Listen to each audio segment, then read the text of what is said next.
نحمده ونصلي على رسوله الكريم اما بعد اعوذ بالله من الشيطان الرجيم فما بقت عليهم السماء والارض وما كانوا منذرين انا لله وانا اليه راجعون۔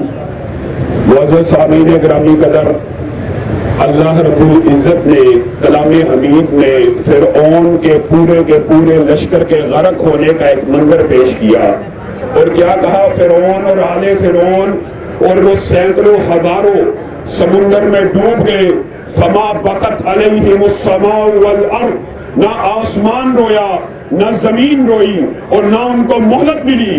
آج دنیا سے ایک ایسا عظیم انسان اٹھا ہے کہ چشم فلک بھی اس کی عظمت کی گواہی دے رہی ہے، اور چشم فلک نے بھی شاید اپنی آنکھوں سے چند قطرے آنسو کے بہائے ہوں۔ وہ زہد و تقوی کا امام، وہ تقوی و ورع کا ماہتاب، وہ آسمان علم کا ایک خوبصورت ستارہ آج دنیا سے چلا گیا۔ میں ابھی چھوٹا تھا، بچہ تھا، میں نے قاری ادریس عاصم صاحب کی اس تقوی کی زندگی کو، اس شرافت کے ماہتاب کو اپنی آنکھوں سے اس کا مشاہدہ کیا۔ قاری صاحب نے پوری کی پوری زندگی مسجد میں گزار دی۔ فجر سے لے کر عشاء تک عمومی معمول یہ تھا کہ ہر وقت مسجد میں گزارا کرتے تھے۔ بتائیے عصر حاضر میں آج ان کے جانے کے بعد وہ کون سے علماء ہیں کہ جن سے ہم رجوع کریں کہ جن کی پوری زندگی مسجد ہی میں گزر گئی ہو؟ قاری ادریس عاصم صاحب وہ عظیم انسان تھے کہ آج یہ عظیم الشان مجمع اس بات کے اوپر شاہد ہے۔ صحیح مسلم کی حدیث ہے، صحیح مسلم کی، جس مسلمان کے جنازے کے اندر 100 افراد شرکت کریں، ان 100 بندوں کی وجہ سے، سفارش کرنے کی وجہ سے، دعائیں مانگنے کی وجہ سے اللہ رب العزت میت کو معاف کر دیتا ہے، چاہے جتنی مرضی گناہگار ہو۔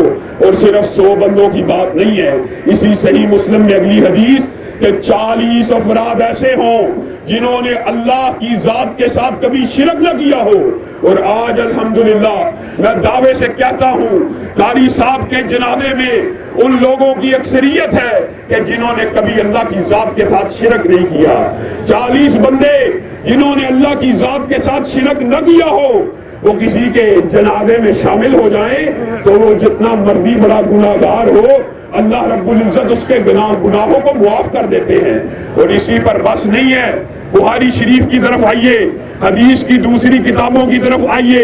یہ جو جنازوں کا وقت ہوتا ہے، یہ گواہیوں کا وقت ہوتا ہے، یہ شہادتوں کا وقت ہوتا ہے۔ آپ نے بھی قاری صاحب کے حق میں گواہی دینی ہے۔ ایک جنازہ آیا، رسول اللہ صلی اللہ علیہ وسلم کے سامنے لایا گیا، لوگوں نے اس کی تعریف کی، لوگوں نے اس کی ثنا بیان کی، اس کی میت کے بارے میں اچھے جملے کہے۔ رسول اللہ صلی اللہ علیہ وسلم نے کہا واجبت واجبت واجبت۔ ایک اور میت آئی، اس کے بارے میں لوگوں نے کہا بڑا شریر تھا، بڑا فتنہ تھا، بڑا ایسا تھا۔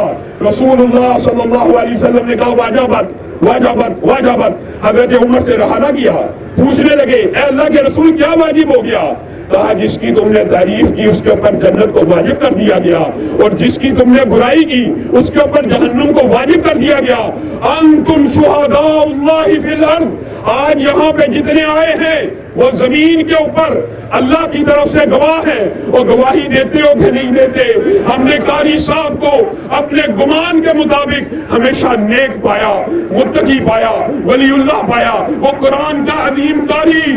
اور لوگوں ایک بات کے اوپر غور کرو، اور یہیں پہ میں اپنی بات کو ختم کروں گا۔ 100 برس نہیں گزرتا، 100 برس نہیں گزرتا، دھرتی کے اوپر جتنے رہنے والے ہوتے ہیں سارے کے سارے زمین میں دفن ہو جاتے ہیں۔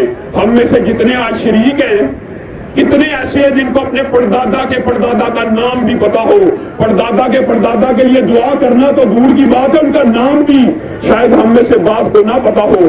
وہ خوش قسمت انسان ہوتا ہے کہ 100 برس بیت جائیں، وہ خوش قسمت ہے عصر حاضر میں کہ جس کی موت کو 100 برس گزر جائے اور کوئی رحمہ اللہ کہنے والا ہو، کوئی رحمت اللہ علیہ کہنے والا ہو۔ امام بخاری 1200 برس گزر گئے ہیں، آج بھی ان کی کتابوں کو پڑھا جاتا، رحمہ اللہ کہا جاتا۔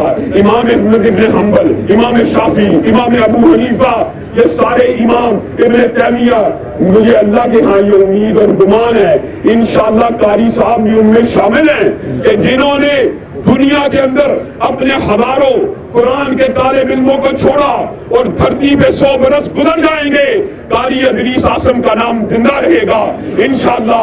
اور آج ہم گواہی دیتے ہیں کہ ہم نے قاری صاحب کو نیک اور متقی پایا، وہ 1000 دماغوں کا ایک انسان جانے کہاں کھو گیا ہے، قلم کی عظمت اجڑ گئی ہے، زبان کا زور بیان گیا ہے۔ اللہ رب العزت قاری ادریس عاصم کو، میرے استاد گرامی کو، ان علماء کے استاد گرامی کو جنت الفردوس میں جگہ عنایت فرمائے۔